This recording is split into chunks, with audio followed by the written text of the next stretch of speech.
नमस्कार बच्चों। आइए हम लोग सीबीएसई बोर्ड कक्षा 9 के अरुण कमल जी द्वारा रचित खुशबू रचते हैं हाथ कविता को पढ़ते हैं और उसके अर्थ को समझते हैं। बच्चों, कविता पढ़ने से पहले मैं संक्षेप में इस कविता के बारे में आपको बता रही हूँ कि इसमें मजदूर वर्ग के प्रति उनकी सद्भावना है। उन्होंने मजदूरों सर्वहारा के प्रति लिखा है कि ये कितनी परेशानियों में रहते हैं और समाज के लोगों के लिए कार्य करते हैं, हम उन पर ध्यान नहीं देते। खुशबू रचते हैं हाथ पुस्तक खोलें। कई गलियों के बीच कई नालों के घर, कूड़े करकट के ढेरों के बाद बदबू से फटते जाते इस टोले के अंदर खुशबू रचते हैं हाथ, खुशबू रचते हैं हाथ। कवि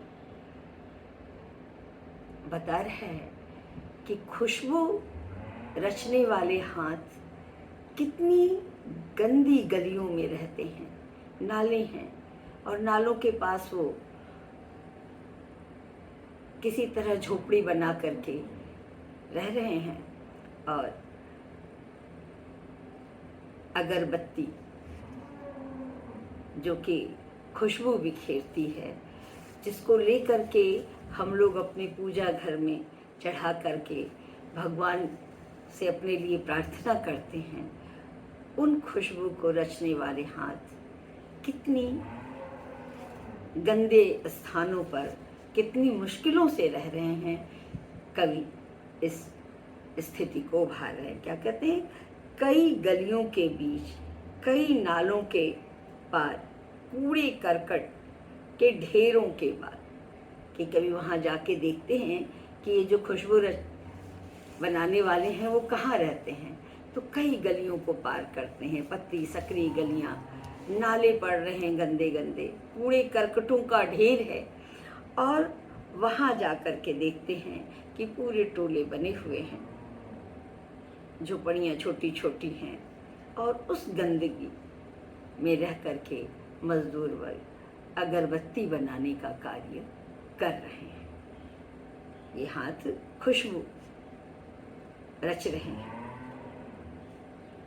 उभरी नसों वाले हाथ, घिसे नाखूनों वाले हाथ, पीपल के पत्ते से नए नए हाथ, जूही की डाल से खूबसूरत हाथ, गंदे कटे पिटे हाथ, जख्म से कटे फटे हुए हाथ, खुशबू रचते हैं हाथ, खुशबू रचते हैं हाथ। इस पे कवि कह रहे हैं कि ये खुशबू बनाने वाले, अगरबत्ती को बनाने वाले कई हाथ तो बड़े कोमल कोमल हैं, छोटे छोटे बच्चे हैं, बड़े कोमल हाथ हैं, नारियों के हैं, और कुछ उम्र दराज लोग हैं जिनके हाथ कटे फटे कट फट गए हैं, लेकिन वो अपने इन हाथों से अपनी जीविका चलाने के लिए इन खुशबू से भरी हुई अगरबत्तियों को बना रहे हैं।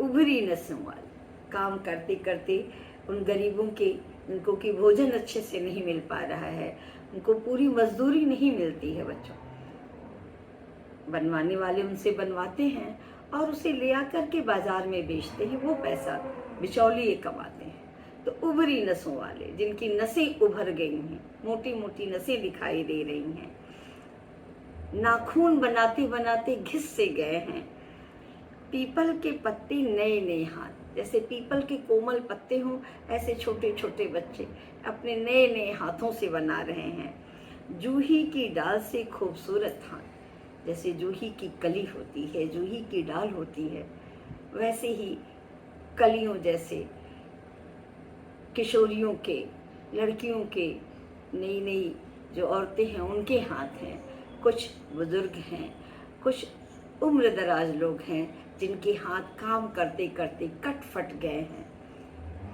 दर्द है, लेकिन अपनी रोजी रोटी चलाने के लिए वो अपने जख्म से भरे हुए फटे फटे हाथों से भी खुशबू